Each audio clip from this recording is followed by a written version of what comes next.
So we're going to start this mix through by one of the first things I like to encourage people to do when they listen to a record for the first time is to give themselves a chance to actually observe like what the record sounds like without too much stuff going on. So I'm gonna actually just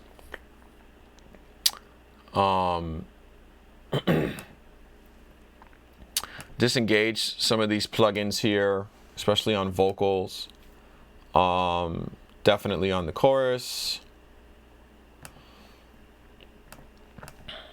and kind of work our way through so that we can kind of start from scratch. So that's going to include, this is just a bus, so I'm not going to touch that. That's going to include levels for vocals, right? So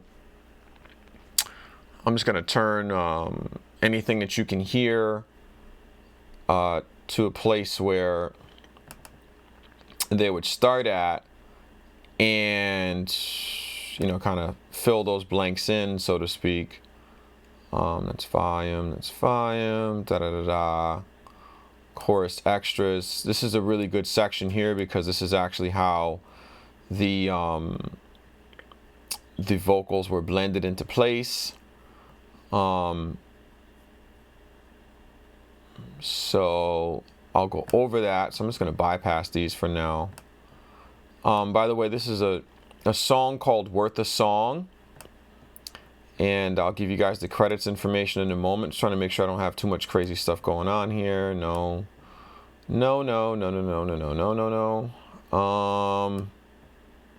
Yeah, that's gonna get muted. Right. Let's turn off our parallel bus for now. Okay, this can stay, but I'm gonna bypass the compressor on the drum bus for now. Leave that volume level alone. Right, so in a nutshell, what we have here is an RnB record, and you know, potentially it's got some drums to it, as people have mentioned before. You know, they wanted to really kind of see like what a full walkthrough looks like in this particular setting. And so what I'm trying to do here is give you a chance to live on YouTube, give you all a chance to just, you know, see what the process is like, at least for me personally. I mean, I'm not an expert of any type per se, but oops, uh-oh, is my link down? That ain't good. How in the world does a person share this? It's not good. Give me 2 seconds. I'm sorry, but I'm trying to share stuff. I'm still an old man when it comes to this this business with YouTube. I'm trying to share my streaming link on Facebook, and it's not really okay. Well, that's the stream URL, so that was correct. All right, I guess I carry on, Wayne, carry on, Garth. Paste as plain text, sure. Cool. Check out the live mix through on YouTube.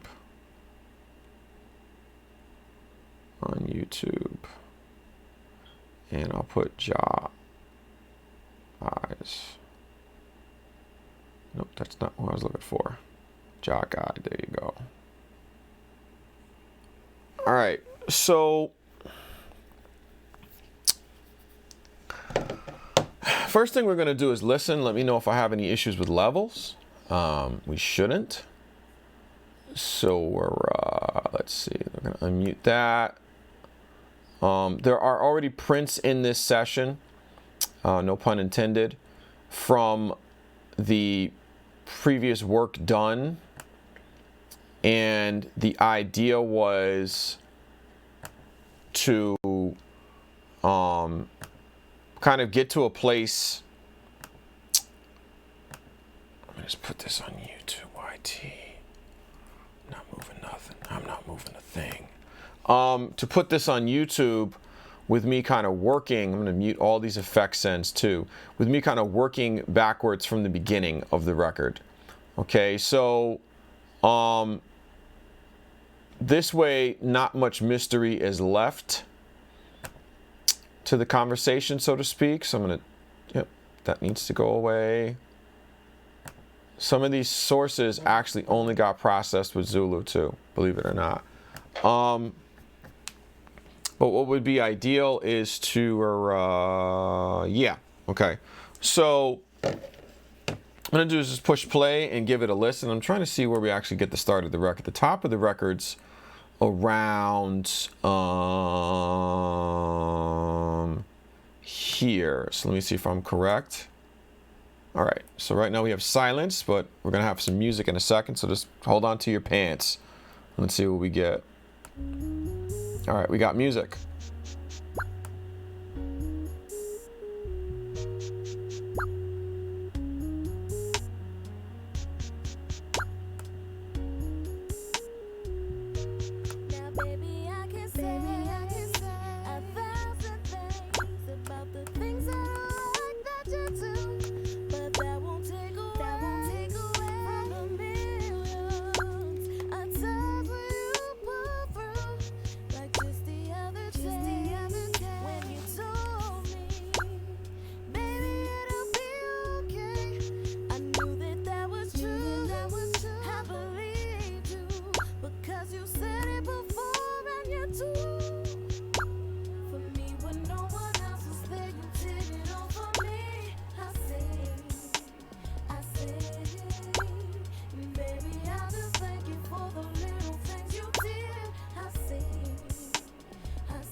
All right, so right off the bat, we can hear that there are pianos, there are little sounds like bells, there are hi-hats, there's a bass, there are strings on the chorus in there faintly, and there's also a lead, kind of like a synth lead, that's playing a part on this record. And what we need to take away from this is that in most instances when you listen to R&B, the singer is kind of adding a layer of complexity to the record with their voice, in particular this female singer, and she's singing a melody, right, that has a complementary melody you know, in terms of part of her verses are going in unison with the da da da da da dun dun dun dun do do do do. You know, there's all that going on, and when we give ourselves a chance to really identify the key elements of this record, for me, because of the soul aspect, because of the R&B aspect, I really want to take advantage of the drums. I want to take advantage of the interplay between the kick and the rest of the music, you know, because there's like a groove there, even though it's kind of laid back. Also on the chorus, there is a what sounds like a synth tom playing, and that adds a different dimensionality to it because it kind of brings in some of the elements like you would have heard something like that in the 80s. So you want to see what we can do with that. There's kind of like a there's some 80s vibe to this that kind of in a way reminds me of that period of time where like there were merging elements from different genres like reggae, you know, where they'd play like Simmons kits, which were electronic kits, and they'd have like these boom and boom and, you know, all these different type of synthetic drums were around.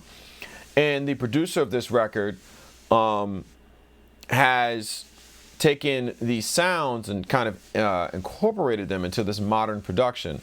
So what I wanted to do was really identify the best ways to go about this so that I don't really betray their vision, but also so that I kind of like put like a vibe to this, right? So just by listening to the raw tracks, you can kind of gain an insight into the record that just isn't there any other way. You know what I mean? Like if you just pull up faders on a mix and say, well, this is where I want to go,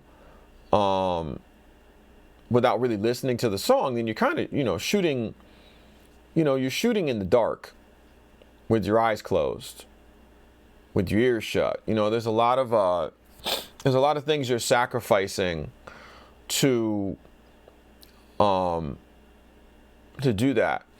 So what I'm going to do now is, one of the things I like to do, believe it or not, when I start with a record, especially like things like female vocal based records or R&B records and most hip hop records, I mean, I'm pretty much guilty of this across the board, is I always start with the voice. So in this particular instance, I'm going to cheat a little bit. The vocal had some minor little clicks in the sounds that could have been converter noise or mouth noise. If this was tracked to tape, a lot of that stuff wouldn't have been picked up in the first place, which is one of the other things that like we don't mention enough when we talk about Zulu or analog tape, is that some of these details that we've gained through the course of modern technology are actually really troublesome for us, and they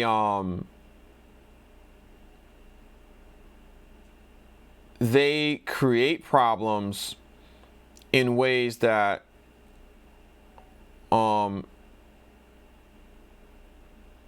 we normally wouldn't have to deal with as engineers, because it was like, nobody spent hours back in the days on analog tape trying to edit out mouth noises and stuff like that, because a lot of that detail wasn't there. We simply had the positives of it. I mean, don't get me wrong, if they were really, really loud, then you did whatever, but there was just a lot of things that were different in the past, and there was a lot more emphasis on getting keeper takes and paying attention to things like that. But anyways, I'm going to use a declip plugin to clean those clicks up.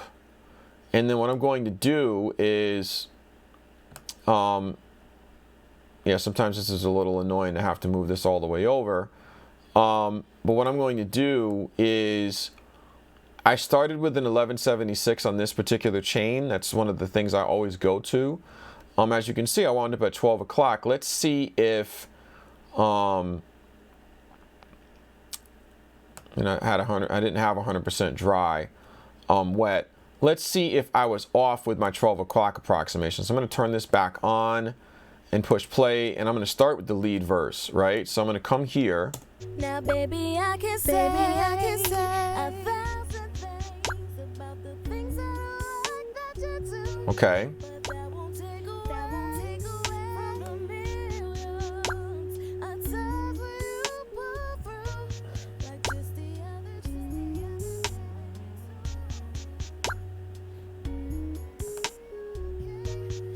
I knew that was true, I believed you, because you said it before and you too. For me when no one else was. Okay, so we've kind of got some compression going on. There's some differences in level here. And again, this is all part of the ugly part of the process is indeed finding that place where the levels make the most sense. But let's start again with the listen. Now, baby, I can say, It's getting a lot of compression here. things about the things I like that you do, but that won't take away from the millions of times. I'm going to add a second compressor now. Like just the other day, when you told me, baby,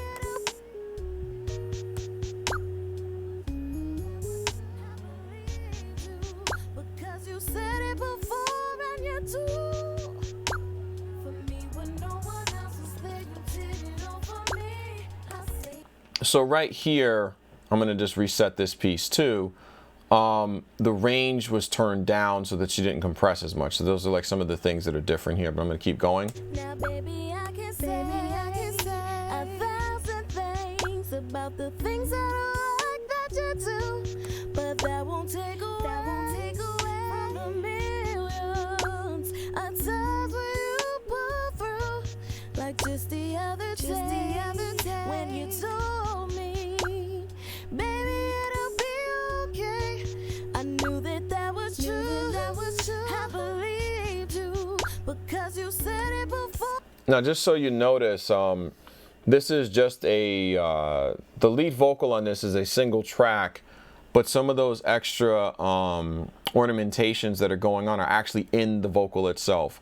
So I was kind of also working around that while mixing this record. It doesn't bother me as much. I wish I had a little bit more control over those levels if I had a chance to, but we can't always, you know, we can't always pick that hill to die on, so to speak, right? Like sometimes we have to just work through it and muscle through it. So this is the EQ setting that I used on the vocal because remember I was going to be going to analog tape, or at least the emulation of it. So what I did is, okay, get off my screen, Mr. Moth. What I did is, this has no frequency control itself. It's just a high frequency control. It's a shelf. But I did some things here. So I'm going to revert back to default settings on this and see where I wind up at. So I'm going to just push play and turn the EQ on. That was true. I believed you. See if I go past it. Said it before and you too. That was true. I believe.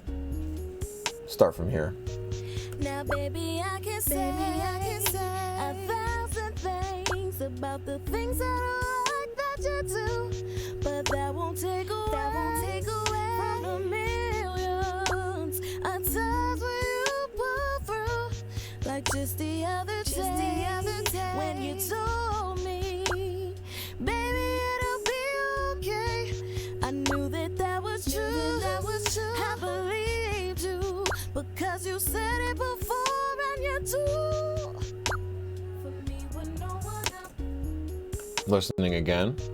Now, baby, I can say, a thousand things about the things that I like that you do, but that won't take away from the millions of times where you pull through, like just the other day, when you told me, baby, it'll be okay. Cutting some bass here. I knew that was true. I believed you because you said it before and you too.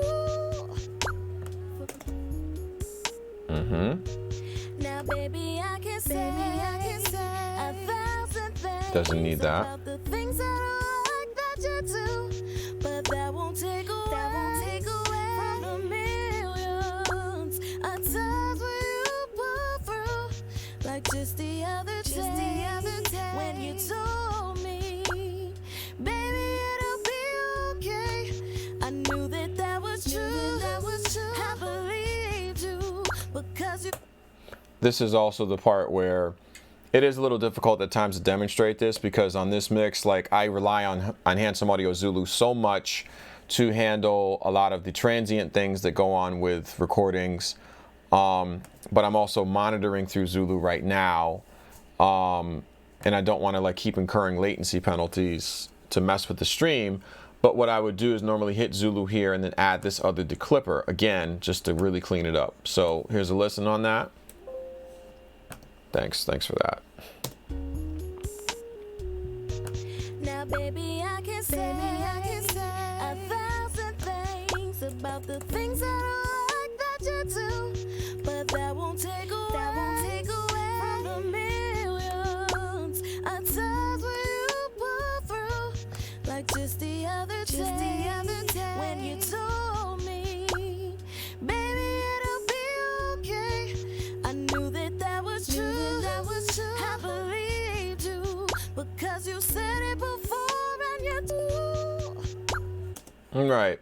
So I had two clippers on here, and I'm now remembering I didn't need a second one. So aside from where we are here, you'll also notice there are differences in level between the first two verses and the last one. That had a lot to do with me trying to set the pre-gain on the recording side, so that once it went through this process, so from the declicker to fetish to so on and so forth, I was able to get I was able to get the results that I needed by pushing into, basically the concept is I was pushing gain by raising the level of the recordings or leaving them where they are into the 1176, which then fed into the Thrill Seeker LA2A emulation, and then into this tube equalizer thing from Variety of Sound, which is, by the way, 100% free, and then into reinsert, which fed Zulu. Now I'll pull this back online just to see. I don't know what that's going to do. All right, so this was going out line 3. Looks like we were coming out -2. I'm going to just bypass this just to see what the levels were like. Check. Yeah. Now, baby, I can say things about the things that I like that you do, but that won't take away from the millions of times when you pull through. Like just the other day, when you told me, baby, it'll be okay. So Zulu's bypassed right here, so you're not hearing it. I'm just checking levels. So it's looking like it's coming out at +3 on the vocal. So I was giving this thing the business. Now, mind you, where I was at on my settings was actually, it says verse. So I was in MX mode on Zulu. My deck was set to Pro. Bias was set to 12 o'clock. Enhance was set to 12 o'clock. And Headroom was set to Pro. So I was kind of going for more of like tracked on an older tape machine with particularly a Japanese type machine with medium headroom. You know, some of the top end was being suppressed or being more mellow, and we also were blending back in some enhanced just for color. The concept of this is to ensure that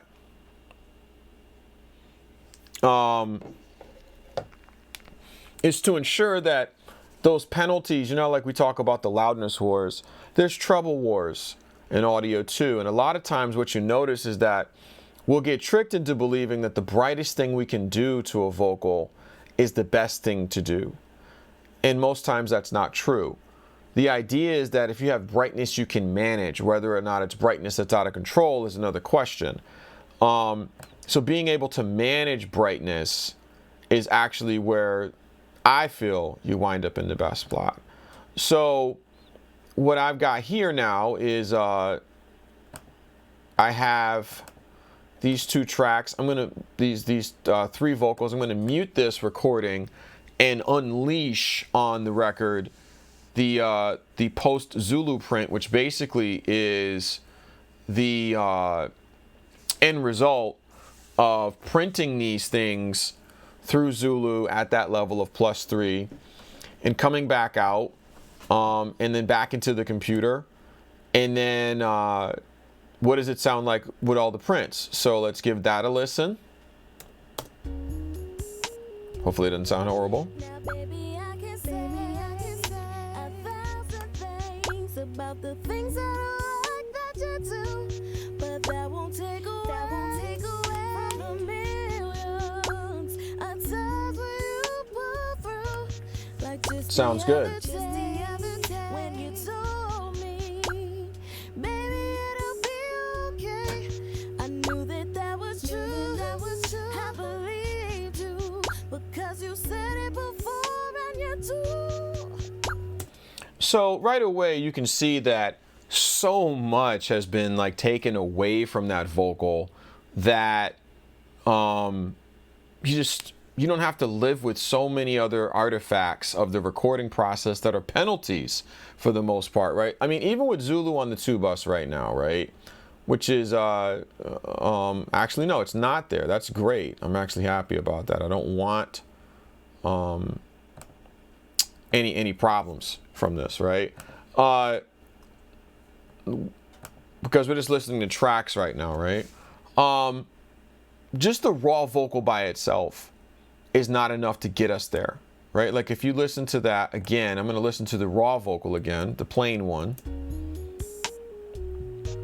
Now, baby, I can say I'll turn it up so you can hear. 1,000 things about the things that I like that you do, but that won't take away from the millions of times when you put. It's already like obviously a lot thinner.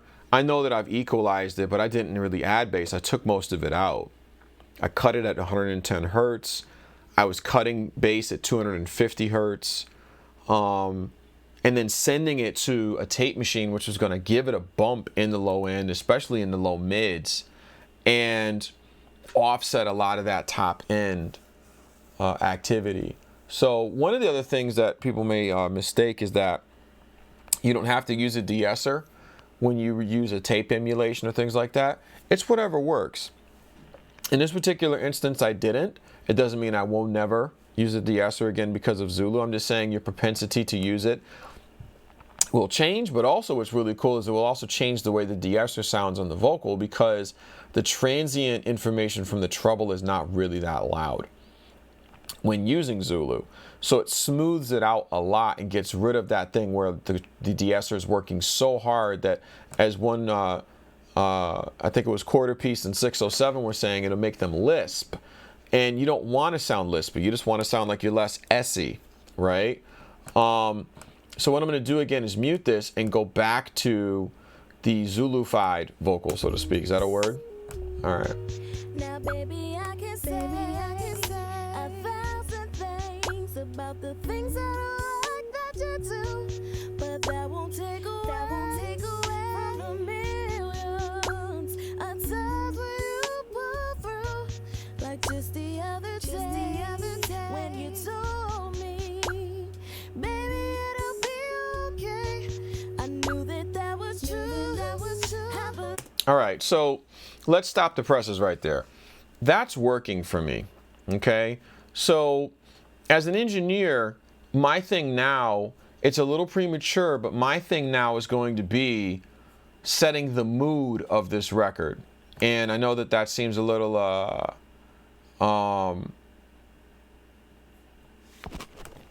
yes, LA2A. A free LA2A. the thing for me is that if the record doesn't have a mood, then it's kind of like pointless, right? So what I'm going to do is kind of show you a process that I got from one of my friends. I used to always use 2 reverbs on a record, at least 2. Sometimes I'd pan one left and pan one right, which is interesting and it's because of the variation between the 2 reverbs that I thought made it wider. And a lot of times on R&B records or even hip hop records, I'll use 2 reverbs and a delay. But in this particular instance, he showed me something that Al Schmidt does that I liked that works really well with this freeware reverb I use from a variety of sound called Epic Verb. So I'm going to show you my reverb settings. If I can, yeah, that fits. So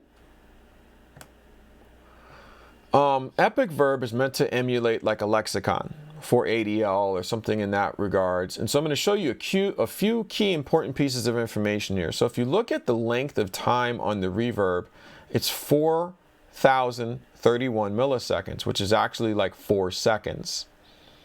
All right. I have my reverb set to plate on here. Okay, so this is a really long reverb for a vocal, but there's a method to the madness. I have the dampening kind of set to like 12 o'clock, so like a medium amount of dampening. I don't really touch this stuff as much. I'm just kind of cantankerous like that. A lot of times I'll use EQ instead. Not that EQ is a replacement for this, but just that I haven't really delved into this reverb that much to know what all these individual controls in this particular section do.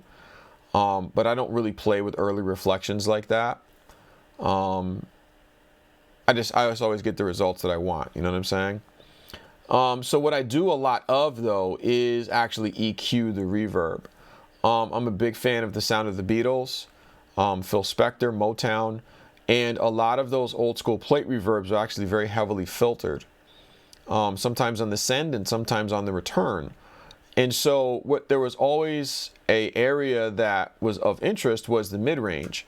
And so what they would do is they would actually filter the response of the plate reverb, which was actually just a big giant sheet of metal that vibrated when you exposed it to sound. So in this particular instance in the day, they would actually take a speaker coil or the voice coil and actually make it touch the plate reverb through a single point of contact like a nail or so on. And they, there's like basically like a piece of a speaker like the voice coil, if I'm not mistaken. It's probably a better term for it.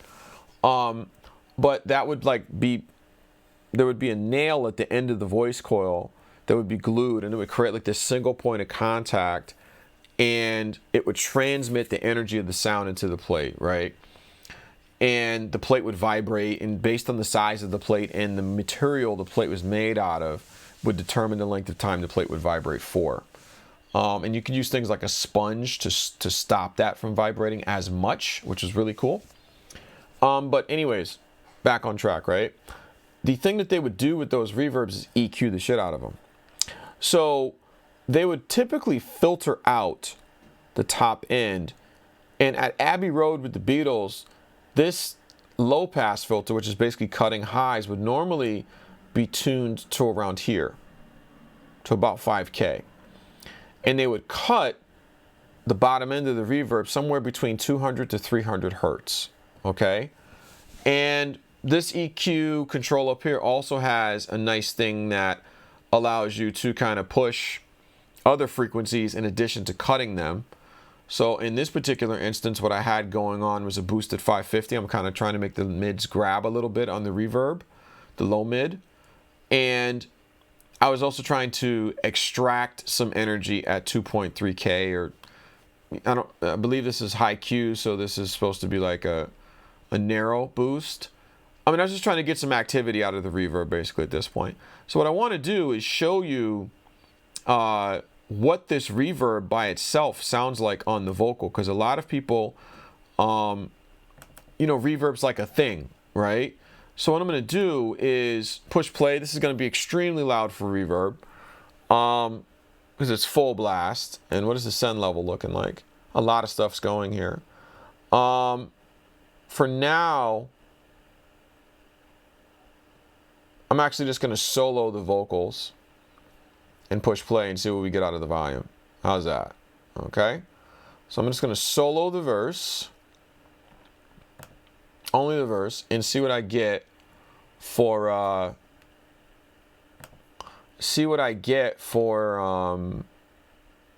levels, and then try to adjust it. Okay, so excuse the crazy level of reverb, but I want you to hear the reverb. Now, baby, I can say a thousand things about the things that I like that you do, but that won't take away from the So I'm going to start adjusting it.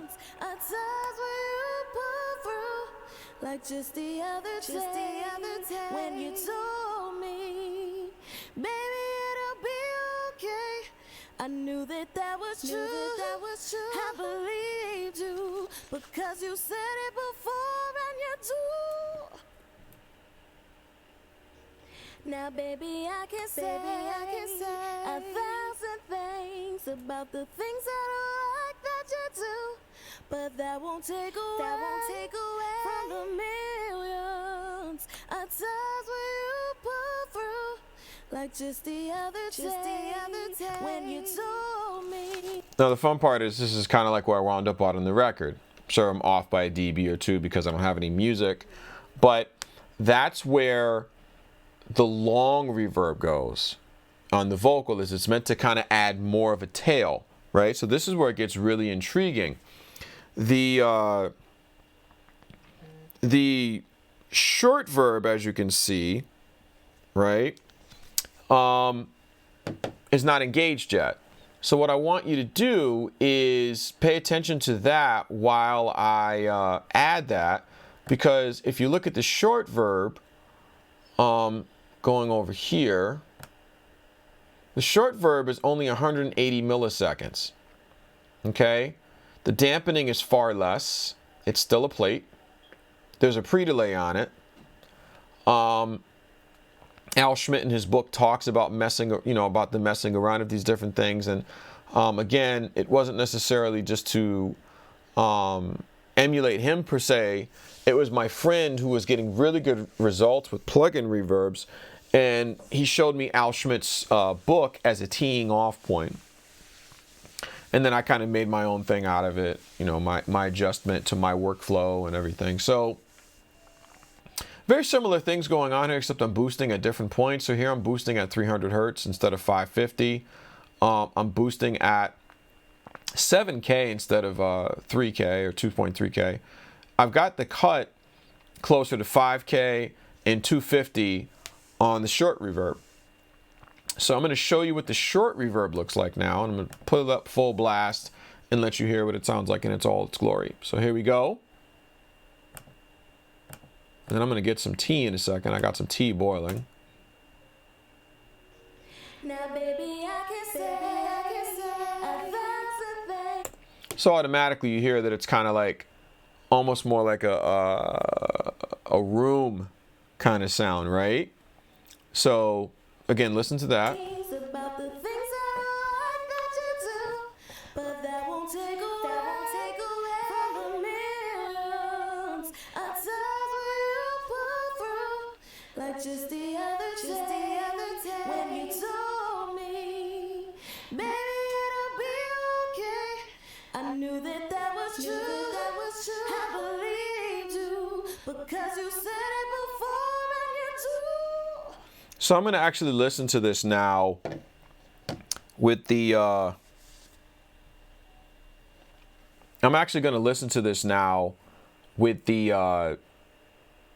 reverb in place.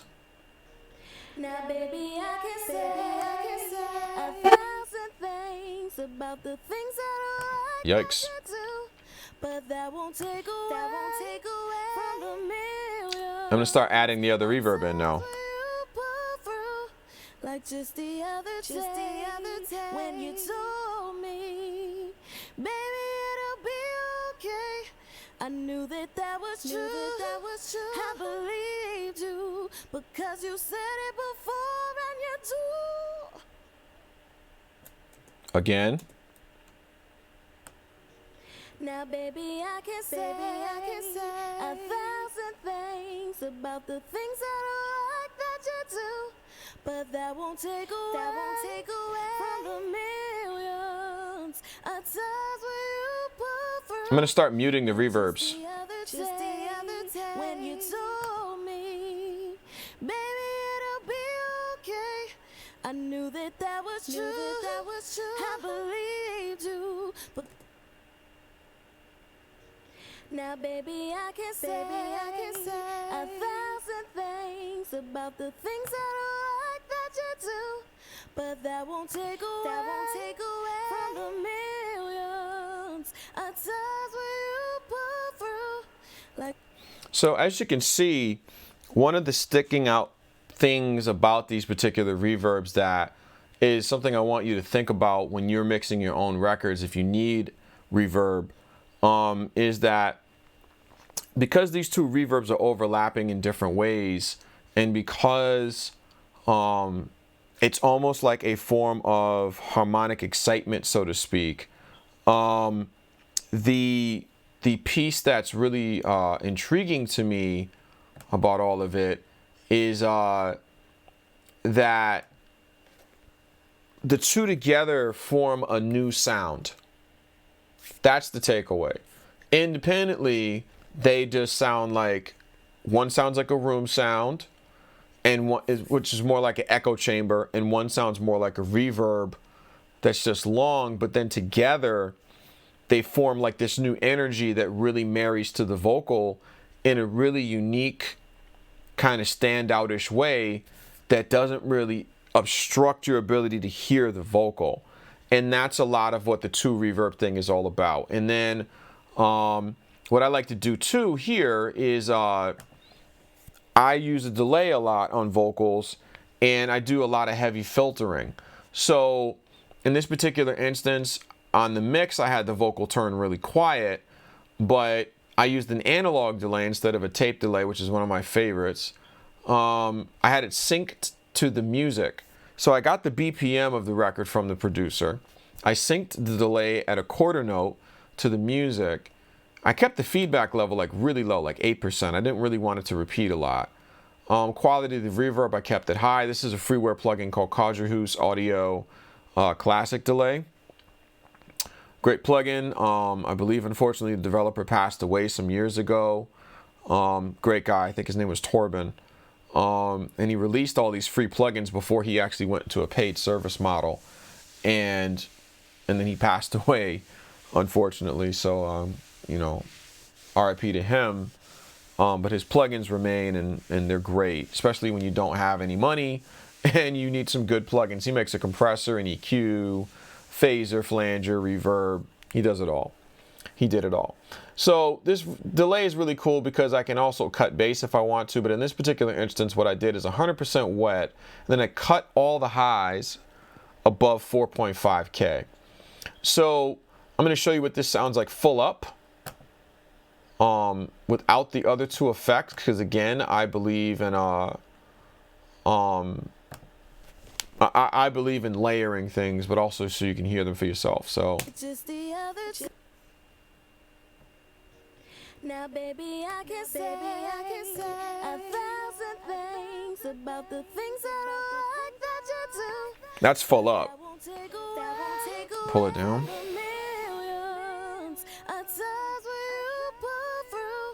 Like just the other day when you told me, baby, it'll be okay. Like I wanted to just like be like they're a touch, and then put the other ones in.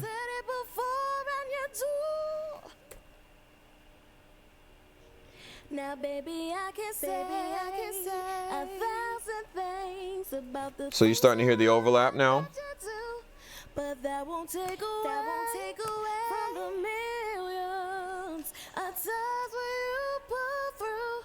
Like just the other day when you told me, baby. Also, a key little secret here I'll share with you. I'm trying to give away as much as I can with this mix, and I only have so much time to share it.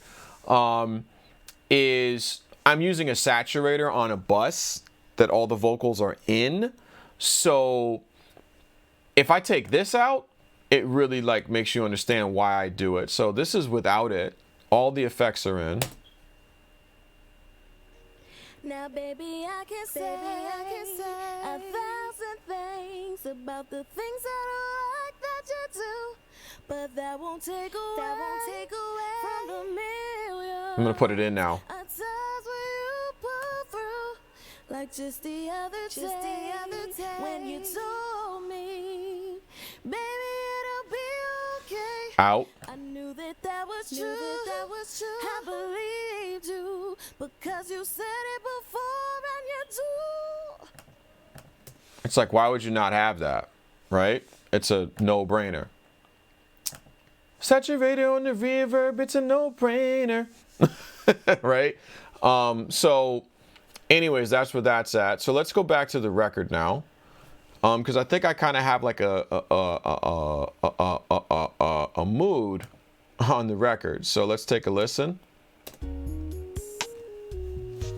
Now, baby, I can say a thousand things about the things that I like that you do, but that won't take away from the millions of times where you pull through, like just the other day when you told me, baby, it'll be okay.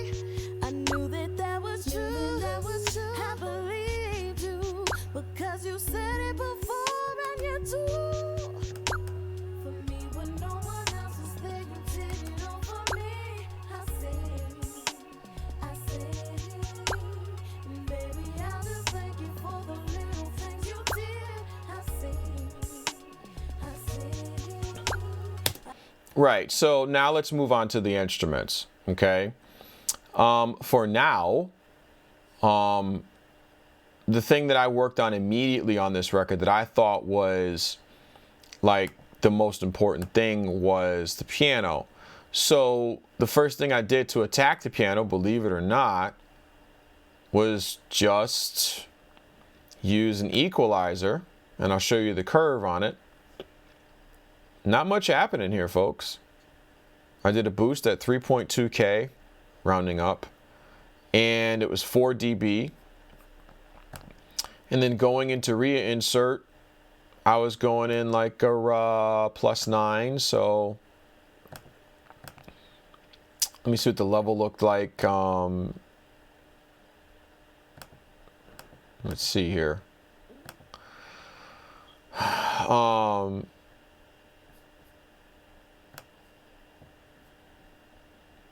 If I turn this on, the level was. Now, baby, I can say a thousand things about the things that I like that you. So I was coming out into Zulu at like -1, right? And where I wound up at on Zulu was MX mode, deck was pro, bias was positive, so full on treble.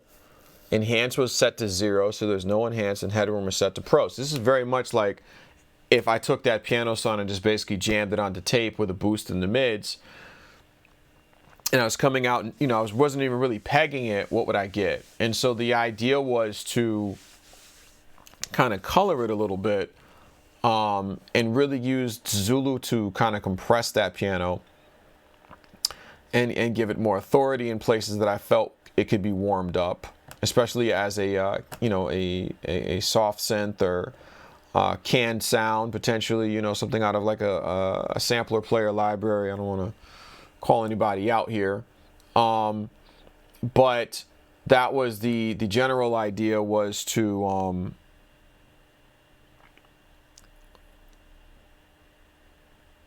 get it was to get it to work that way for us. So moving forward, what I did was print that piano. So again, I'm going to let you listen to this piano, and I'm going to try to put it in a place where I think it wound up at in the mix. Because I mean, after I got it done with Zulu, I really liked it. You know, I really thought it deserved to be more featured in the record.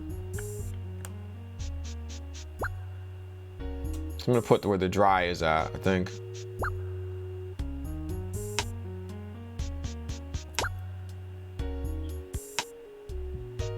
Now, baby, I can say 1,000 things about the things that I like that you do, but that won't take away from the millions of times when you pull through, like just the other day when you told me, baby, it'll be okay. I knew that. So the piano being like that, you know, it served its purpose, but actually using RIA insert to get to Zulu along with the EQ made a lot of difference, right? So what we did eventually was we printed to Zulu, and then let's see, this is 6.5 boosted, but this is where we wound up at mix time. This is the raw sound at mix time right here, just so we can, you know, get that sorted. And it's going to a reverb too.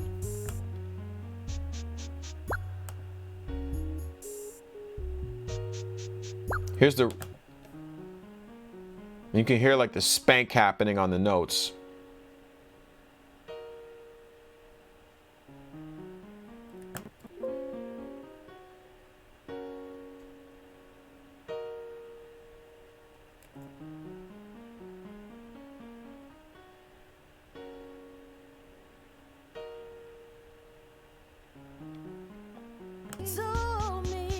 So let's put it back.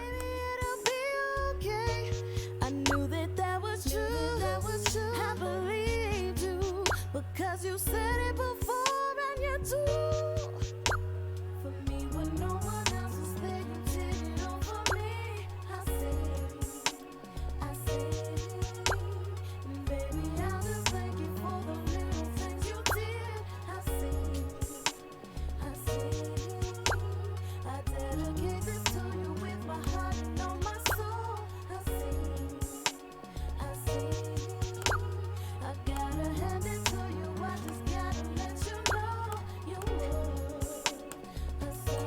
Now, baby, I can try a million times to stop the song. Now, one of the things I want you to notice here too is that even though this piano has a distortion to part of it, right? The sound is blending into the records, because when you push play, now, baby, I can say 1,000 things about the things that I like that you do, but that won't take away from the millions of times when you pull through, like just the other day when you told me, baby, it'll be okay. I knew that was true. I believed you because you said it before and you do.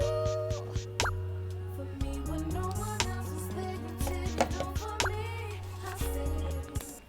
so this is where I felt it should go with the piano, so I didn't really bother with it too much. I left it there.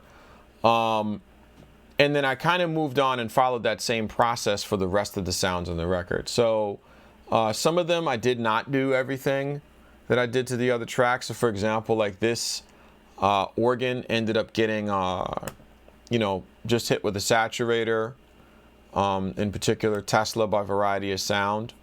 Remember, I was mixing through Zulu too, so some stuff just sounded better without having to hit tape and get processed. And for expediency in a fast turnaround time world, sometimes you have to make decisions, right? So if a sound is not really featured or prominent and it's not like that big of a deal, especially on a mail-in mix where you're printing stems a lot, I just felt that this should kind of like just get the basic process, and then it was there as an accent instrument. And so tape wasn't really going to make or break this particular sound given the time allotted that I had to do this. So what I did was go to the chorus and kind of listen to where it should live. So really quickly. Let's jump to the chorus.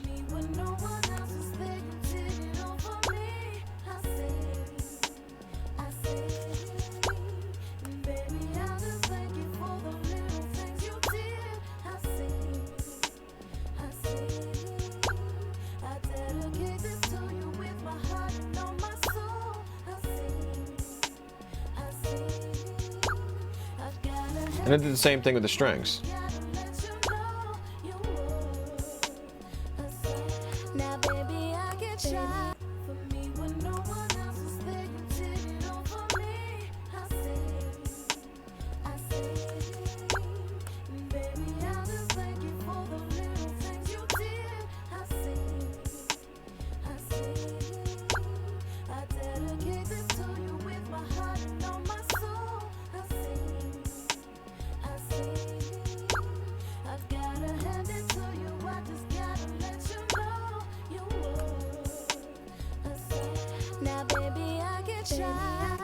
Now here's another example of a sound that really didn't get a lot of processing, but it used Zulu, right? Was these bells. So if you listen to the bells, it's kind of like almost like a Phil Spector Motown thing.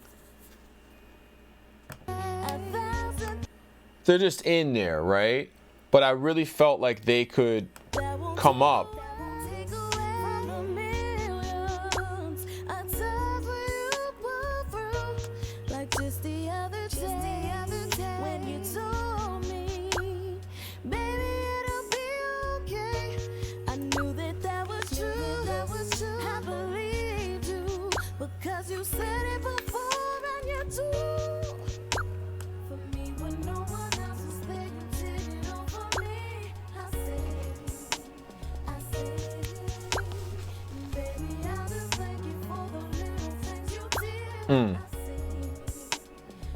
So one of the takeaways from the bells is that they're cute where they are in the level, but they're really bringing an edginess to the record that isn't flattering the record.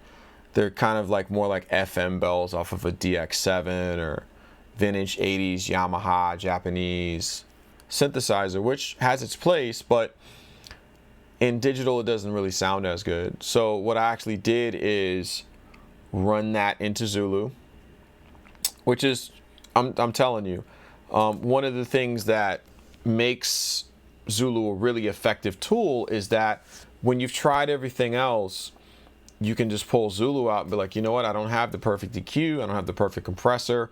Let me just see what happens when I put some volume on this thing, right? And so in this particular instance, again, I was coming out really hot. I mean, if you look at the levels on this, this is really bizarre. I mean, that's a really hot signal. I mean, we're talking about easily, let's see. Yeah. Well, not so hot.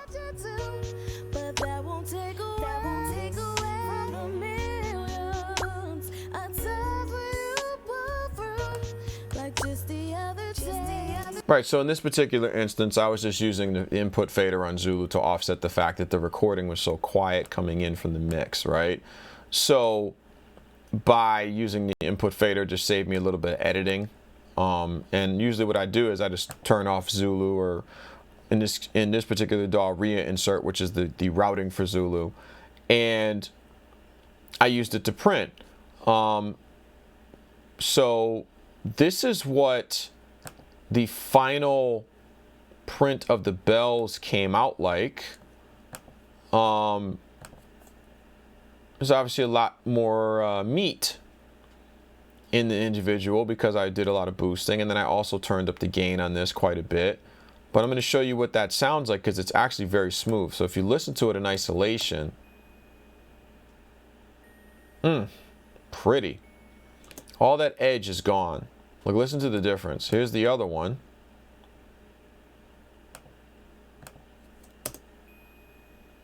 Hear that ringing?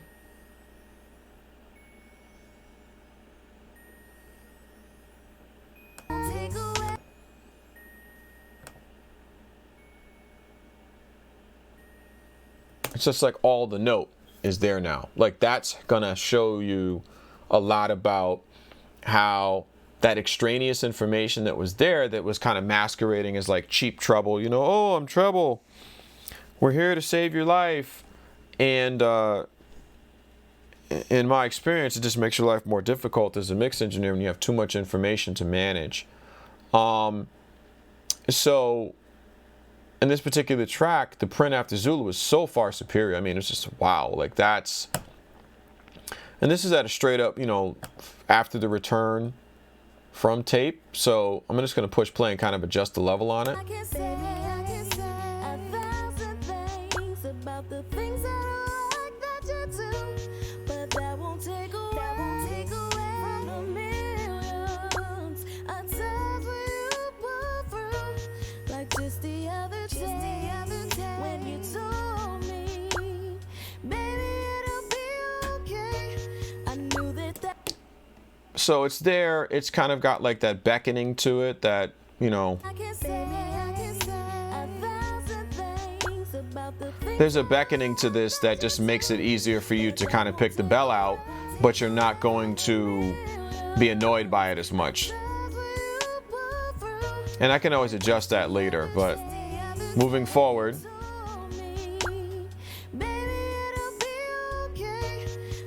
we have the lead, which, you know, is doing its thing for certain.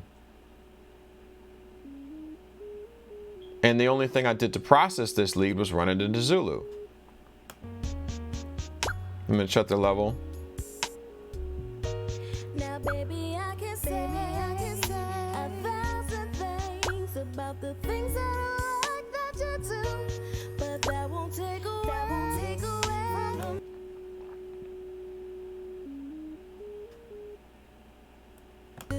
It's kind of a, it's a lead, it's a synth. It doesn't really have much character.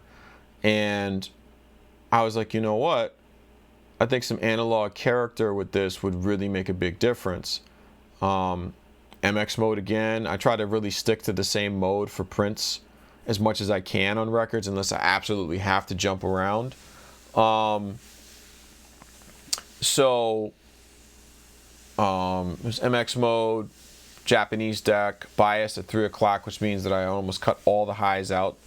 Enhance was at 12 o'clock, so I was trying to put something back, but I put the headroom really low. Excuse me. And, red pepper night. And that's going to be caught in the broadcast now. Sorry, y'all. I had a good dinner, some good friends. The disadvantages of wearing a lapel mic. Don't wear it on pasta night. The 3 o'clock setting on bias means you're losing most of your highs. And especially in a mode like MX, which tends to be more colored on the bias curve and more affected, turning the enhance at the 12 o'clock made the difference in offsetting that, so you kept some detail. But then because the headroom was low, the tape effect and the distortion just kick in almost immediately. So you get this, which is really cool. So this is this in solo.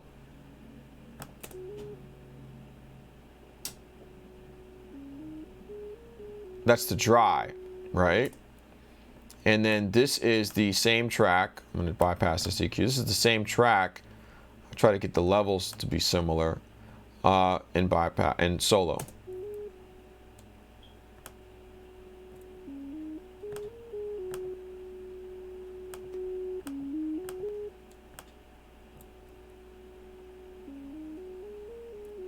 Now I don't know if you caught that, but the actual individual hits on the notes now have a punchiness to them.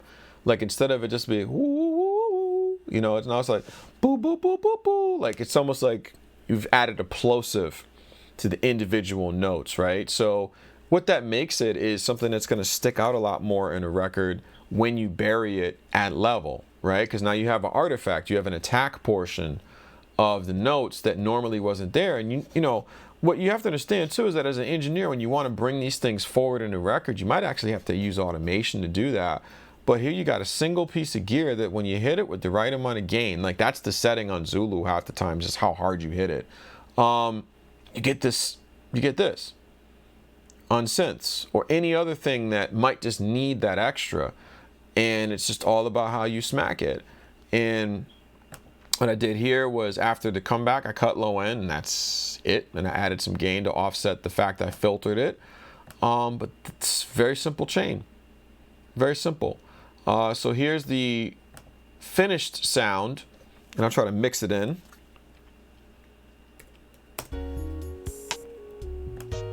Now, baby, I can say 1,000 things about the things that I like that you do, but that won't take away from the millions of times when you pull through, like just the other day when you told me, baby, it'll be okay. I knew that was true. I believed you because you said it before, and you do. For me, when no one else is there, you did it all for me. I said, Now, believe it or not, that's the whole instrumentation section of the record, except for the bass. So I'm kind of done with instruments right now. Not a very complex layering per se, but it's there. You know, you got organ, you got strings, you have a lead, you have the bells, and each one of these kind of requires, like, just to, you know, to use your imagination a little bit, you know, like all mix engineers have to do, and kind of like say, well, what kind of stereo field am I creating, and how am I going to make it where everything else can fit in? Remember, I still have the drums, I have bass, right? So what I typically do at this point, now that I've got an instrument section, I've got vibe on the vocals, I've got reverb, and the instruments were routed individually to some of these reverbs, right? But they were routed to them even when they were not processed. So you were hearing them as they would sound in the mix, minus the fact that there was tape saturation not applied to them, until I turned the Zulu version on. So here we are in the drum section. Drum section's a little complex. There's a lot to learn here. It can't all be covered in one video, but we got, let's get to the nuts and bolts of this, right? So here is the drum section itself. I use bus compression a lot on drums. I tend to also do some parallel, with drums, for the simple fact that you may find a drum sound that you like when you compress it, but then you lose something else. And so what I tend to do is kind of play with that compressor until I can kind of dial it back some and leave some of the initial transients there, only because, like, you know, I worked hard on those individual drum sounds in the first place. I don't want to lose them just so I can have a compressor. There's our first hour. So what I try to do is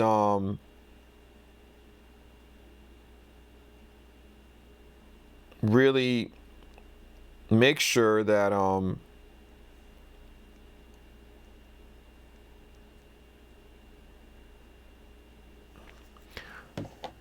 make sure that when I'm putting the drums together, that I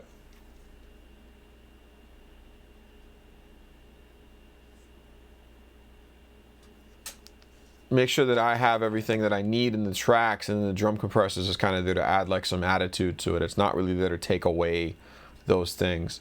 So what we're going to do first is reset all the individual tracks for the drums back to 0. And there's quite a few drum tracks here, because quite a few drum tracks, you know, on a lot of records you're going to find a lot of drum tracks. It's just the way of the world, and you got to learn to manage them so that they let's see, there's panning here and all that jazz too, so we can cover that. So what we're going to do is just play this, and hopefully it doesn't sound absolutely atrocious. Turn off all this stuff, the drops, blah blah blah. Yeah, okay. So all right, so there's our drums. Let me close this folder up. And let's just give this a listen. So here we go. Just also solo my ducking mic. You better duck. All right, here we go. So we're jumping in.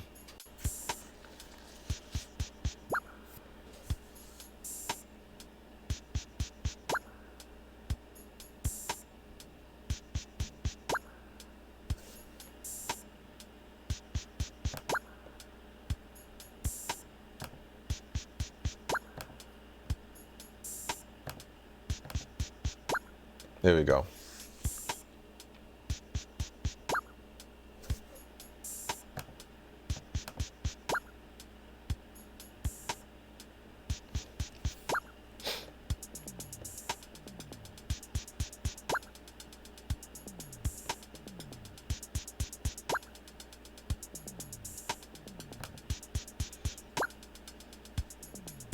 There's those toms. So that's the drum section, right? So I know people are gonna be like, well, dude, what do you start with? How do you pick what sounds do what and how they go where, right?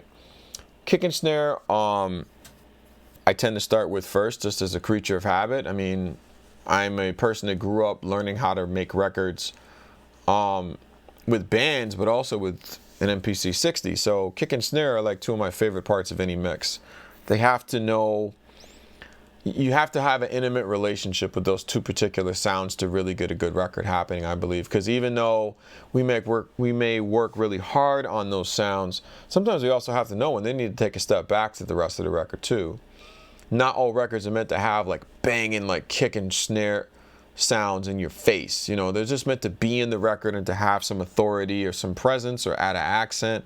You wouldn't mix a 60s rock record the same way you'd mix Chris Brown right now, right?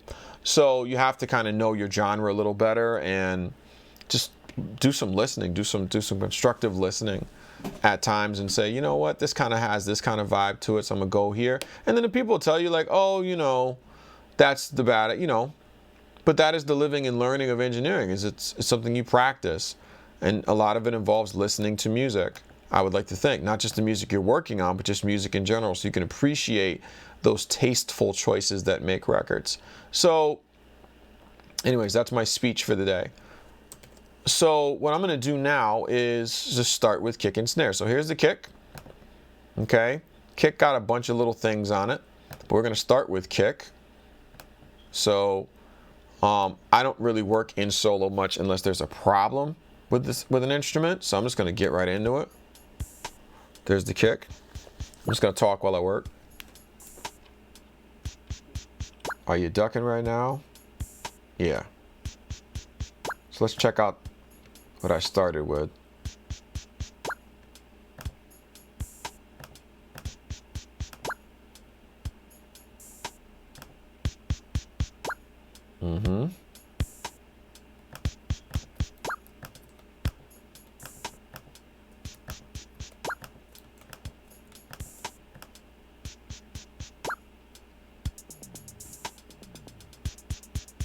So we got an 1176 here.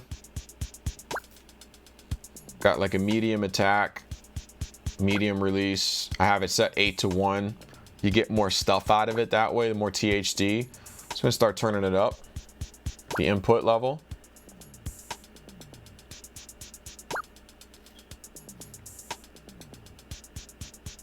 Get some return level up.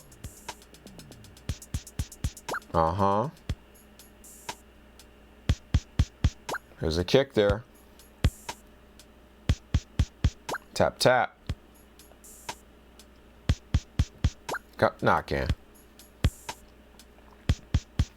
Now this EQ is interesting because I was boosting 150, trying to get some low end. Take it out, it's just not the same kick drum. And then at basically 770, so closest frequency to that is 800 hertz. I cut like a dB on a widest Q. If you take it out, There's just something that just needed to go away that I didn't like there.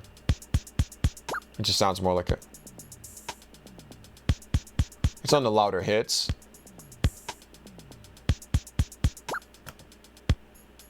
You know, loud hits. It's just, there's like a click sound happening. So when I cut it, it just got a little tamer. That's all. It's just a slight touch of something, right?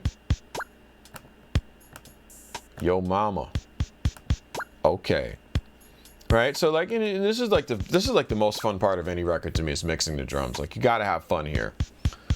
So on reinsert, I was coming out pretty hot. 22 dB. I was definitely clipping my converters here, but it was a sound. So you'll see why.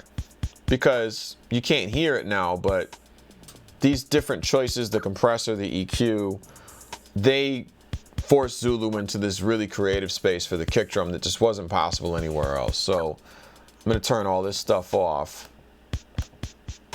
Right? I'm going to show you where I want to put the kick drum. And it looks like I added some more stuff to it too after Zulu. Sometimes you got to do that. It's no crime. Not a failure. But here's the raw sound. Oof. That's different.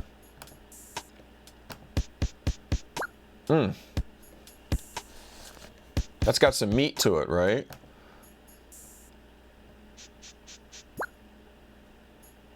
Uh-huh.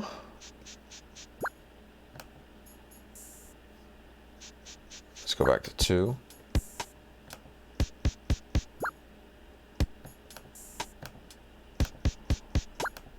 All right. So here's the first sin I committed on this record. I wanted more bottom end out of the kick.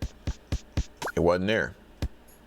So what I did is go to a band at 75 hertz and do a massive 25 dB boost at 75 hertz. Was it the right thing to do? You tell me, because again, there's a thought process to all of this, and some of it has to do with obeying the rules, and some of it just has to do with, well, what do you think is going to make the difference for this record? So anyways, here's the EQ. Hear that? It was ringing at 75. I wanted like that, almost like I was beating on a giant, like I was playing a kick drum with a mallet that was tuned. And it just worked note-wise with the record. Here's the distortion, or whatever I added. You see that? Take it out. It's not the same. It's 15% dialed in. And this EQ is cutting some of that cutting off that 28 hertz all the way up to what looks like 100 a little bit. Here's a cut.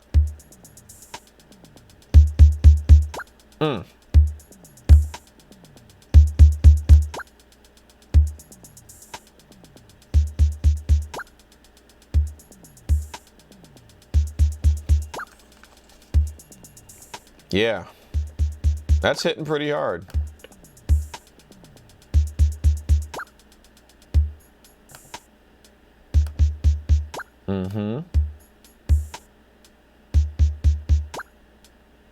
And just so you think I'm not absolutely crazy, there's a reason for this.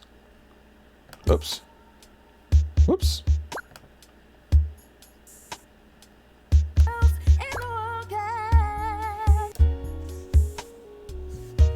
Now, baby, I can say 1,000 things about the things that I like that you do, but that won't take away from the millions of times when you pull through. Like just the other day when you told me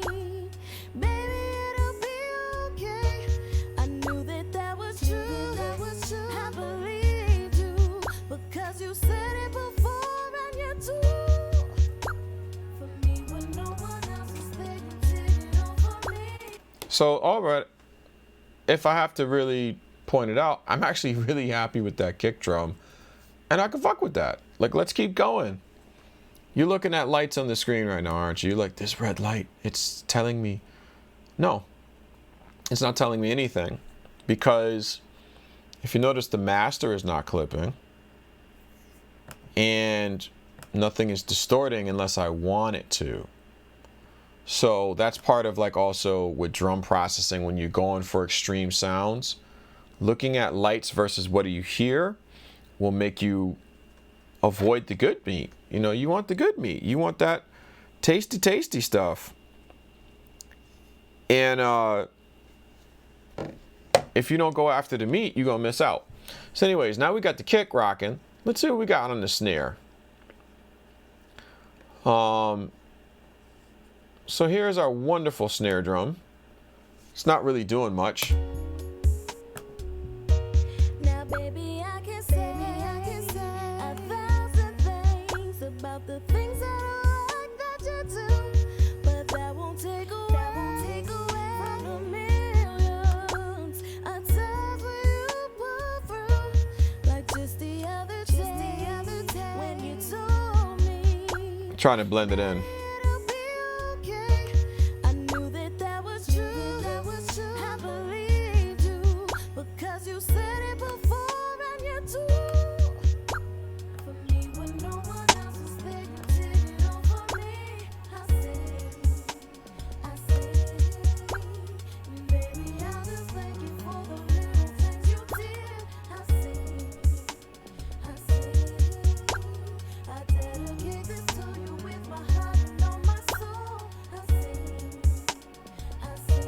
Time to EQ it.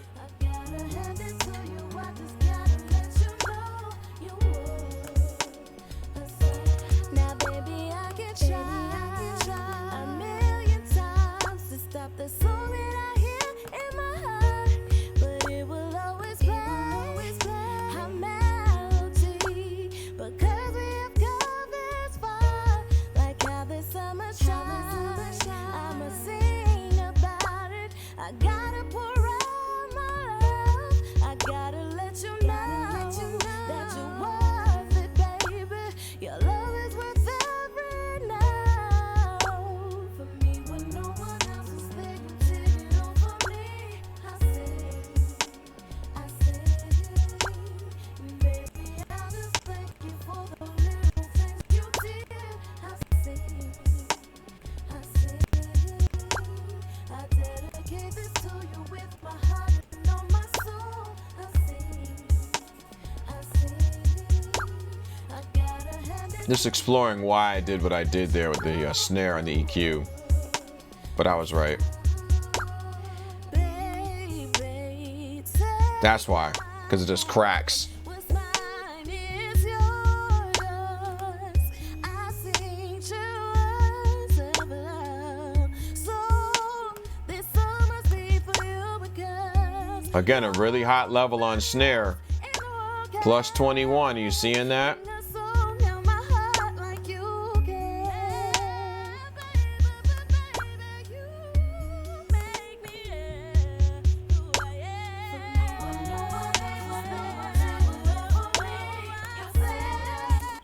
Right. So I'm going to show you now what we were working with on snare. About the things that I like that you do, but that won't take away from the millions of times when you pull through. Like just the other day when you told me, baby, it'll be okay. I knew that was true. I believed you, because you said it before and you do. For me, when no one else is there, you did it all for me. I say, Right. baby, I just thank you for the little things you did. I say, I dedicate this to you with my heart and all my soul. I say, Moving on to Tams.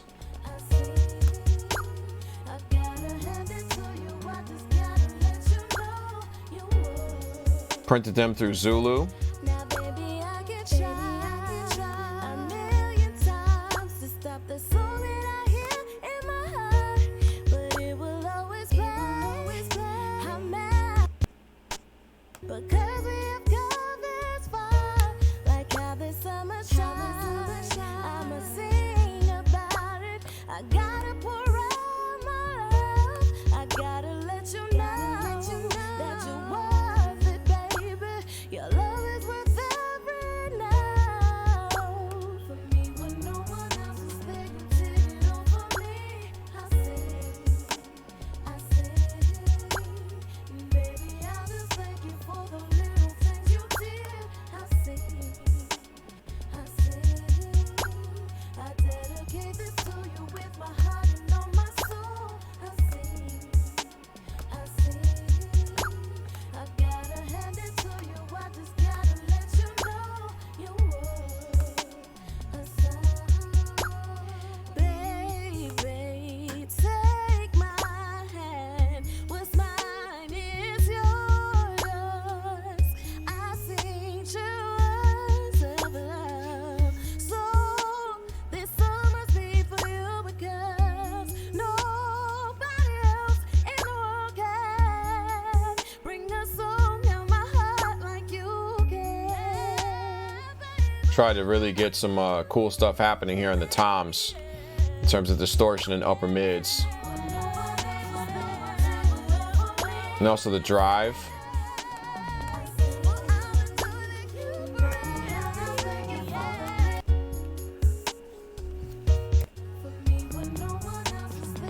Right, you hear that? Hear the popping?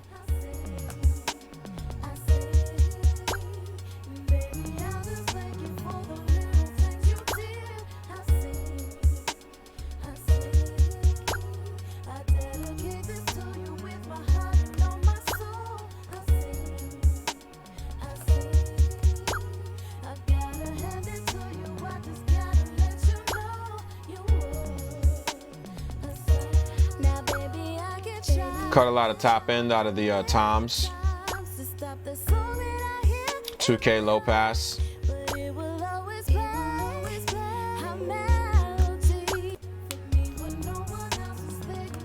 Just like a nice touch.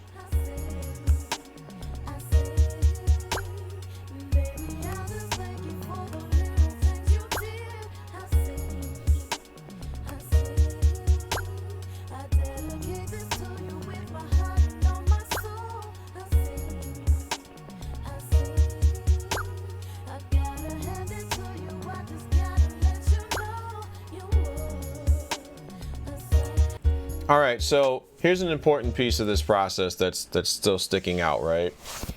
Is you have these two parallel buses. Remember I said my kick drum thing is kind of a little complicated. So I try to keep it where you can run your stuff how you want on your individual tracks, and then you also have your parallel buses. So in this particular instance, I have signal coming from the snare, the printed snare, coming out of the snare track pre-effects, okay? Now, if I remember correctly, yeah, there's nothing on this track, so there's no need to do it that way, but I have it coming in here basically regardless of effect settings into the parallel bus.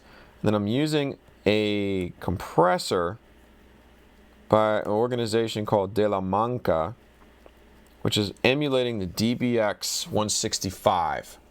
So this is set with a pretty low threshold, 4-to-1 ratios, 20-ish millisecond release attack, and then a 5 millisecond release. And the peak stop limiter is in place. And I've made some gain up. So I'm going to let you hear what that sounds like. In addition, I have a gate doing really heavy gating. It's creating a popping sound. And I've EQ'd a bunch of crap here where I've boosted 300 and 620 hertz a lot. And then I cut some volume out. And then I ran that into Tesla. full on for some tone. So this is what this thing sounds like. I don't know if it'll be completely on its own, but let's see. Yeah. So that's the snare on the parallel bus. Pretty distorted. But it's got a thing to it, right? So what I did is I blended it in here on the final mix, but I'm going to just show you what it's like when I blend it in from nothing. So I'm just going to play the drums. Now, baby, I can say 1,000 things about the things I like that you do, but that won't take away from the millions of times when you pull through, like just the other day when you told me, baby, it'll be okay. I knew that was true. I believed you because you said it before and you do. For me, when no one else. Similar principle with the kick drum.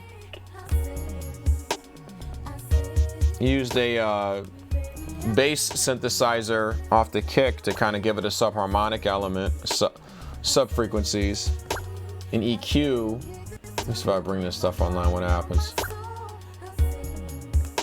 And bring that, bring that.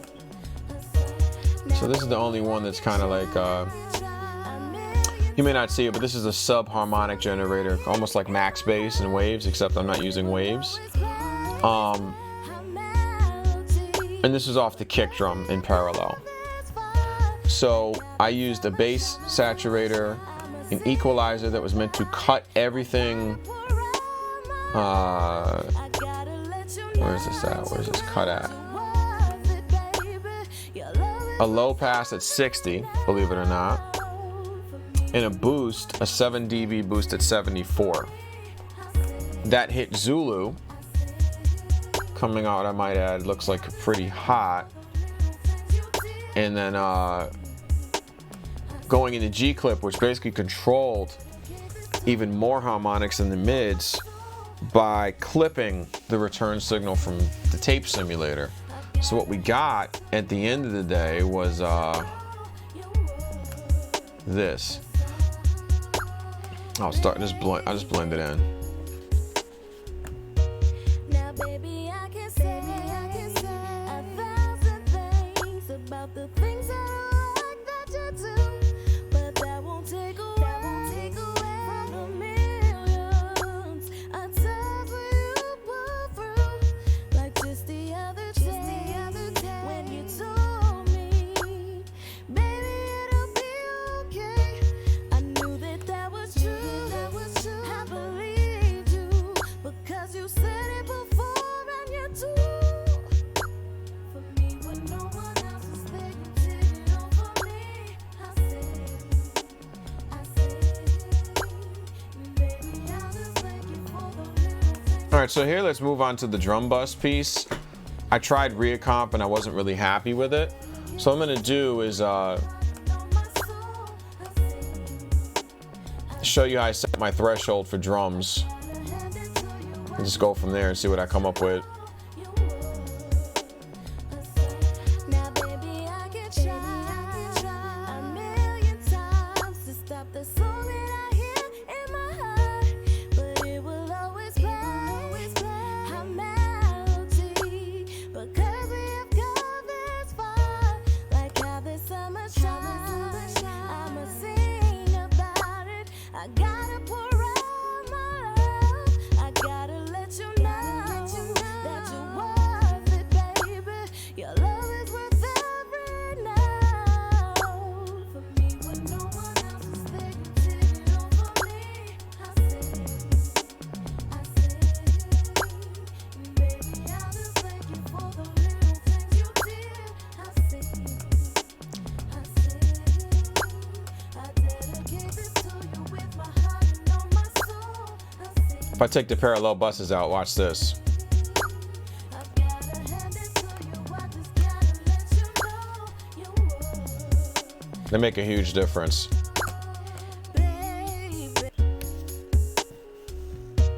Now, baby, I can say 1,000 things about the things I like that you do, but that won't take away from the millions of times when you pull through, like just the other day. Bass is kind of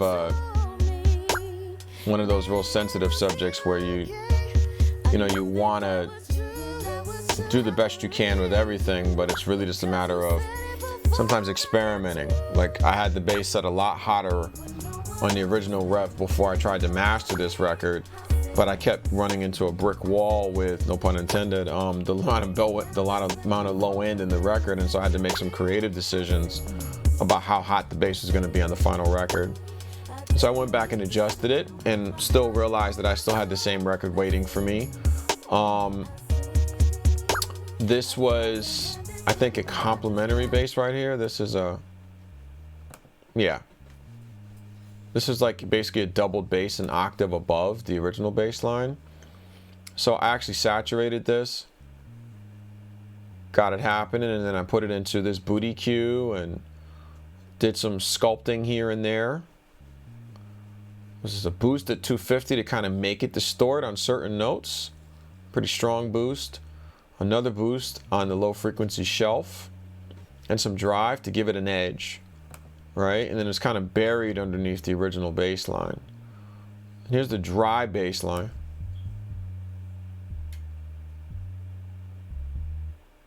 And the only thing I did with this dry bass line was feed it to Zulu, believe it or not. So I'm going to just turn this thing on.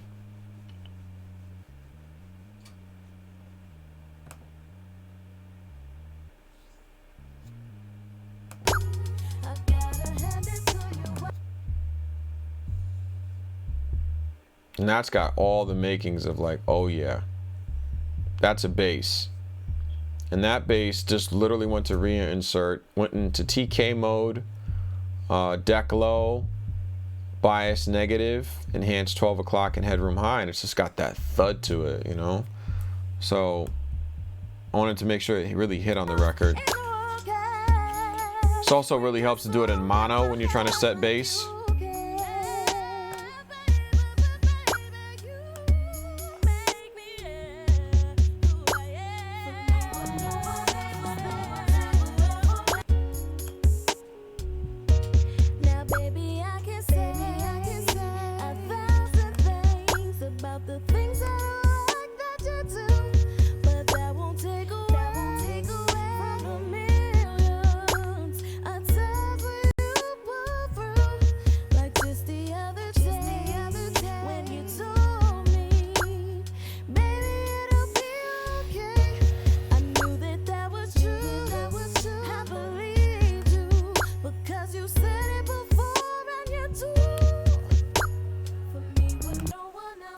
So here's an interesting piece of the record is the chorus. So I'll show you where I started out at with it.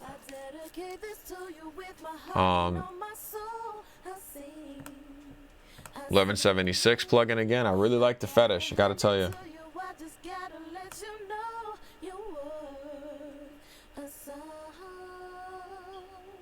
There's like some edge to this when you put it in, right?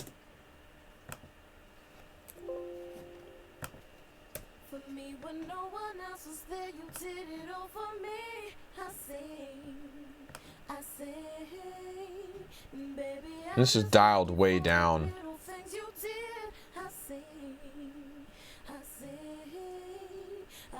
But if you dial it back to where I had it at, it's got like a nice thing to it, right?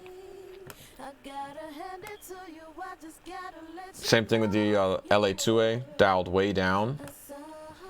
Parallel is not the enemy of good ideas. It's just a matter of what are you trying to do.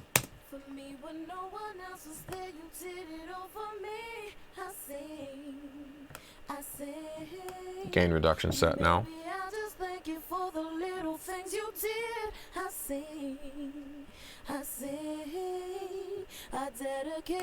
Equalizer. Because remember, I'm feeding this into Zulu, so I tend to boost highs and cut some other areas. I gotta hand it to you, I just gotta let you know you were. Yeah. It's loud, for certain. But then this is also going to Zulu. It's going in pretty hot, too. I'm guessing. For me, when no one else was there, you did it all for me. +3. And that's going into, the chorus was going in at MX mode. Deck set to high. Bias was 9 o'clock. Enhance was 1 click, and headroom was set to high. And so we wound up at was, where's this going? Okay.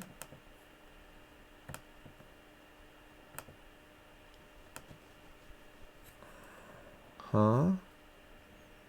Okay, what's up? Shut up. Okay, what's up? Shut up. Let me turn these things back off. Actually, I can just bypass them.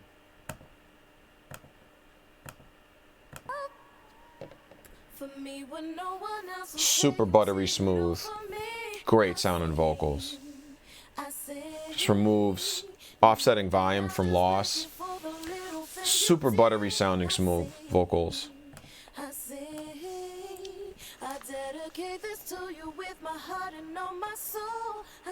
Yeah. I gotta hand it to you, I just gotta let you know you were. Now baby, I can try a million times to stop the song that I hear in my heart. Let's go back to that chorus. So there's some stuff in here.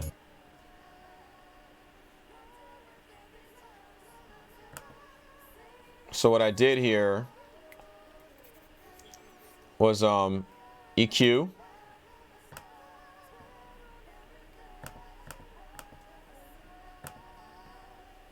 Brought some edge out. It's the la la la's, you know, I figured they could use a little bit of la la la energy. So I cut at 120, boosted at 600, boosted at basically 6K from the look of things, and then a boost on the shelf. Cut a ton of low end, drove it to all get out, ran that into a compressor.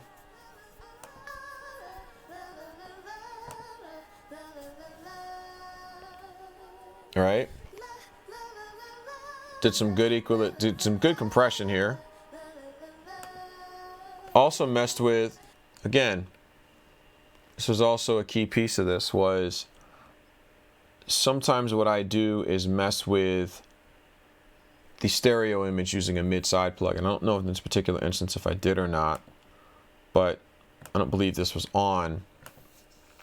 But this was on. This is one of my favorite delay plugins for voice, which is called ADT. Sometimes I use it on instruments or drums too.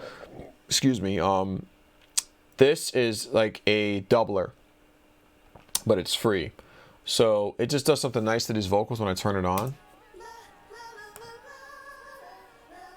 It's just nice. If I turn it off, it just gets less stereo. And here's the other vocal.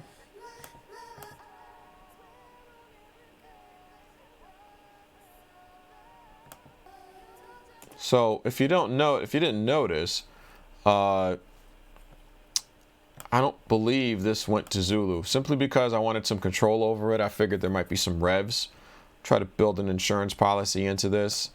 But this is actually a really cool effect on the chorus itself to have like that sound. So for these extra words that are being spoken in the chorus, I wanted them to kind of live somewhere, but I didn't want them to be hard to hear without making it hard to hear the chorus itself. So a good dose of saturation, some compression is happening here, and then some equalization. So I'll just show you these things in the steps, show you what they sound like.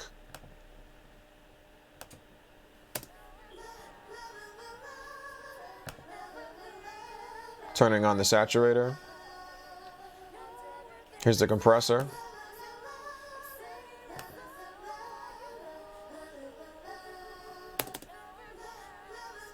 Here's the final EQ. And by making it darker than the lead vocal, I figured it would make it sit better underneath it, so it wouldn't really clash with it.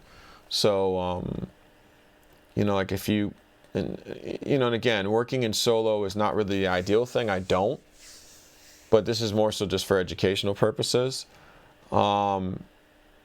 So here are the, here is that same kind of story here on the chorus.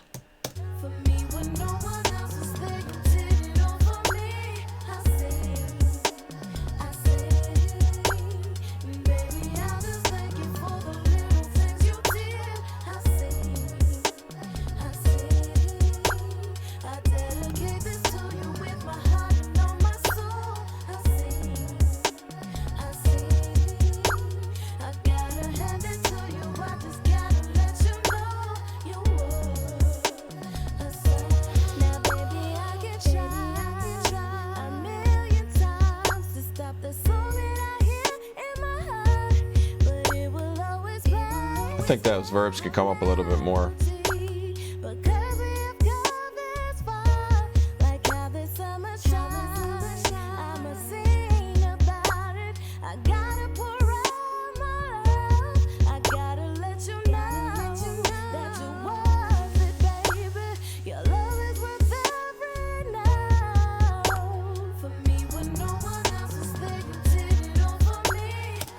Now, just to point it out, that's pretty much the record right there. Not that my work is by far done here, but aside from some automation choices in terms of what level the vocal is going to hit a compressor, or, you know, for example, I think I might want to be a little bit more conservative on the bass here, because once this scales up on the master, it might be too loud.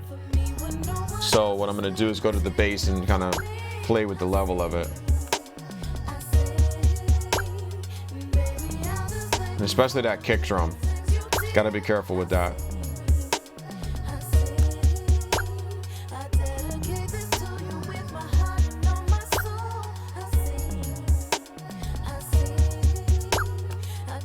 Let's go back to the hi-hats.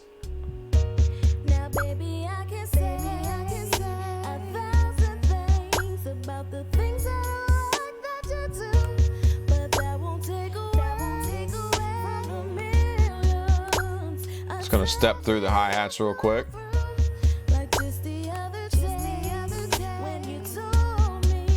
Like nice snap, EQ, and then a hit tape.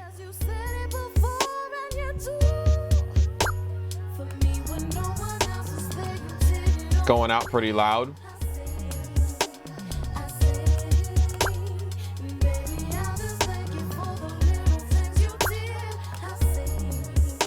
Here's the tape print.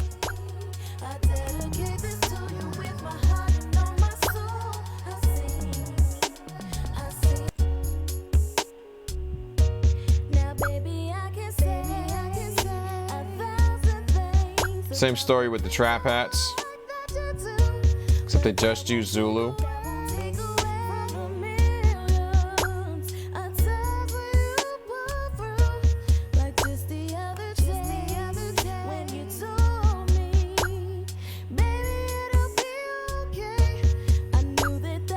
It's open hi-hat.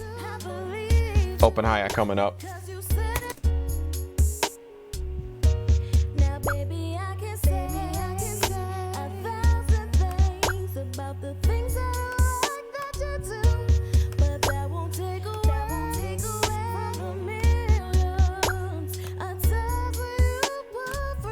Open hi-hats got printed to Zulu like that, and it came back like this.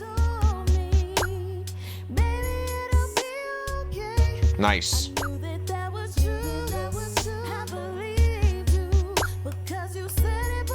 Shakers after tape.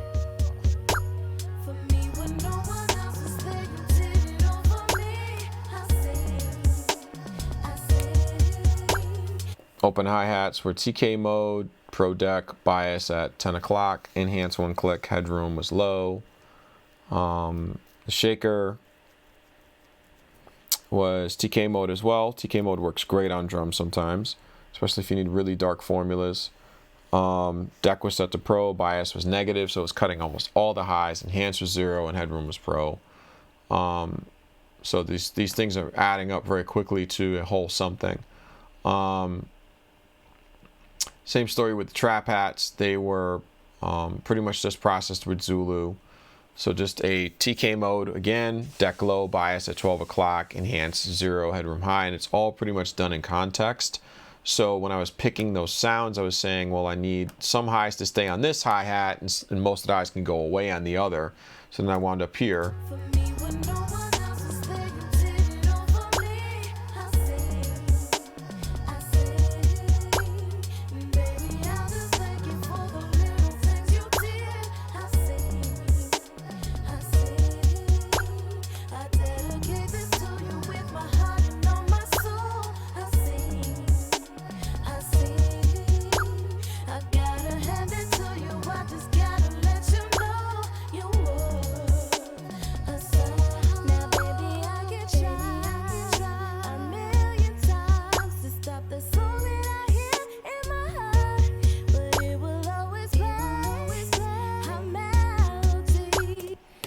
So, without going all the way into full-on mastering with this record, the only thing left to do, and I don't know if this is going to create a major issue or not, is to kind of check this record out with Zulu. So, what I typically do at times is add a nice little chain to my mix bus, and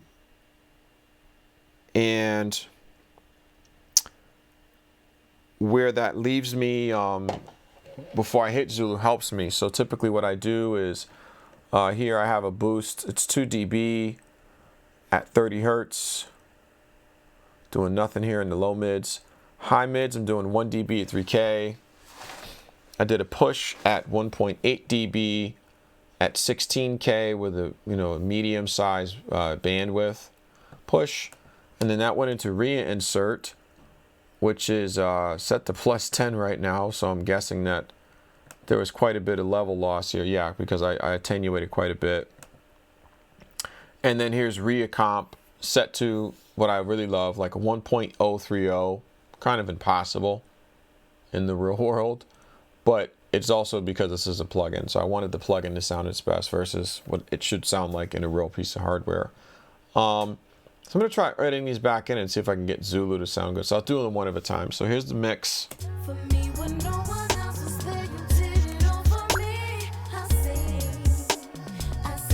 So there's that.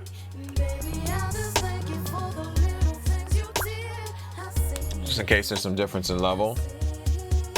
Here's his reinsert. It's a mix bus set too.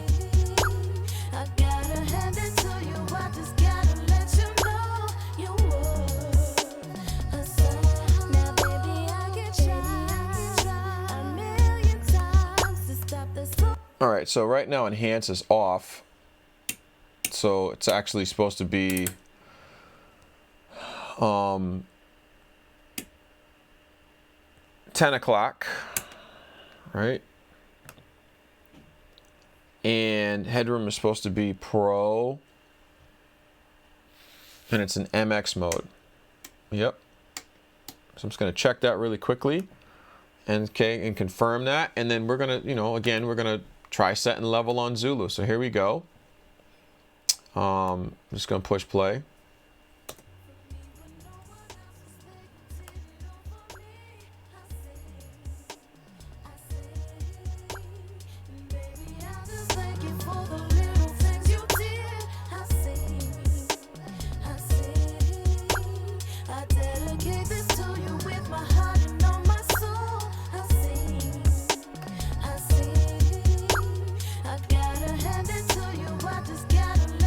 Yeah, that's working. And then here's like a good example of trying to set the compressor. I'm going to pull this all the way down with this low ratio and see what happens. It's too much.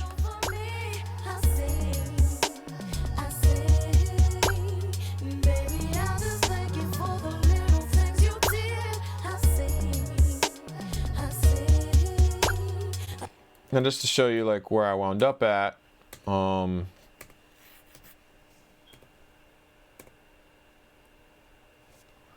we were here on the actual mix, so I was at -24, so I was doing this much gain reduction. So not much of anything.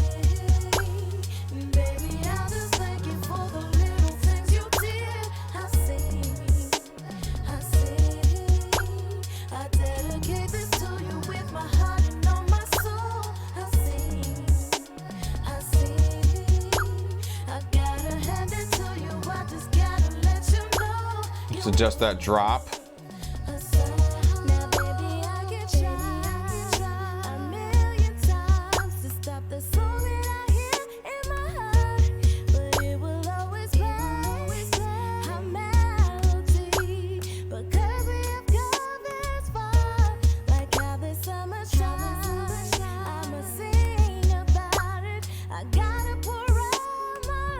It's 1176 on the drop. The what? EQ.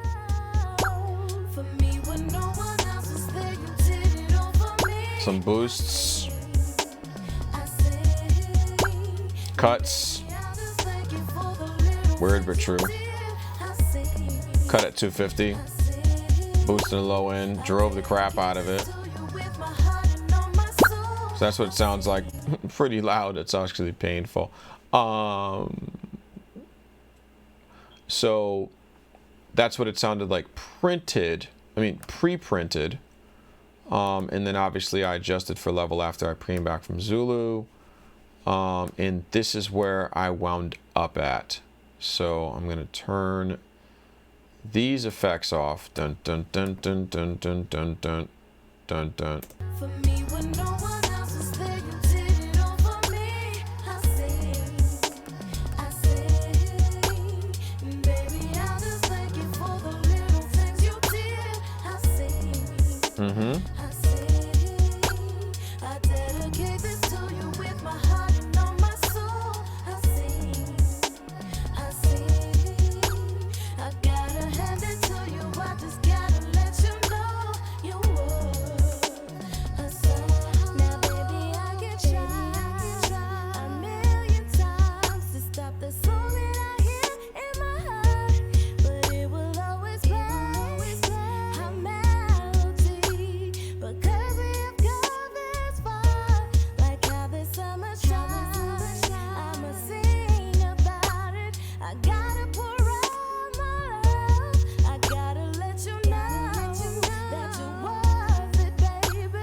Let's go back to the mix bus really quickly just to show you the difference with and without Zulu and how this is influencing my decisions really quickly before we wrap. So this is with Zulu in.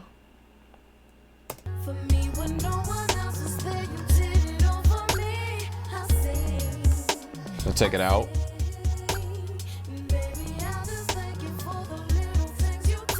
Put it in.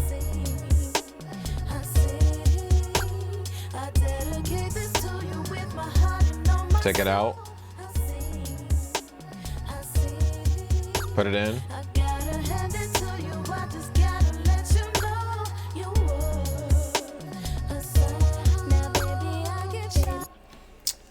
All right, well, that concludes the mix. I busted it out in what probably was more like an hour and 30 odd minutes. But Does anybody have any Q&A about anything?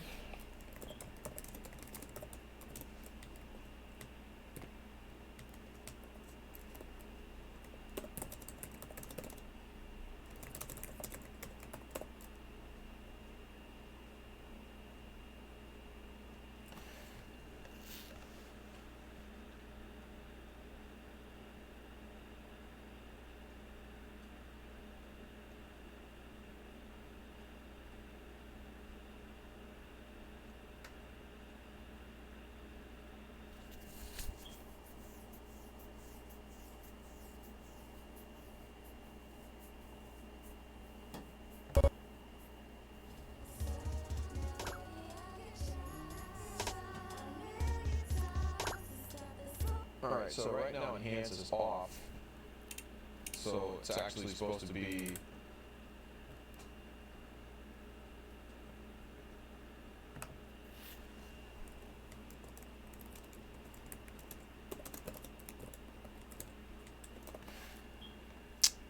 Alright, it looks like my late night escapades with mixing are completed. So sorry for the dead air. I was just trying to make sure I checked in with folks online. Hopefully this is a beneficial tutorial for you and you can learn some things from it and apply it to your own productions. I wish you well.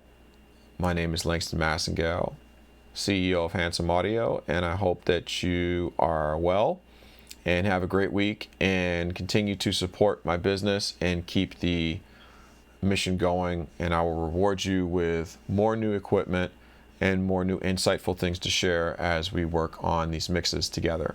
Thank you for submitting, for all the people that have been submitting multi-track content. It is not gone unappreciated, and I hope that people continue to support my company by also giving us great content that they have made with Zulu and our concurrent products. Have a great night. Be well, be blessed. Peace.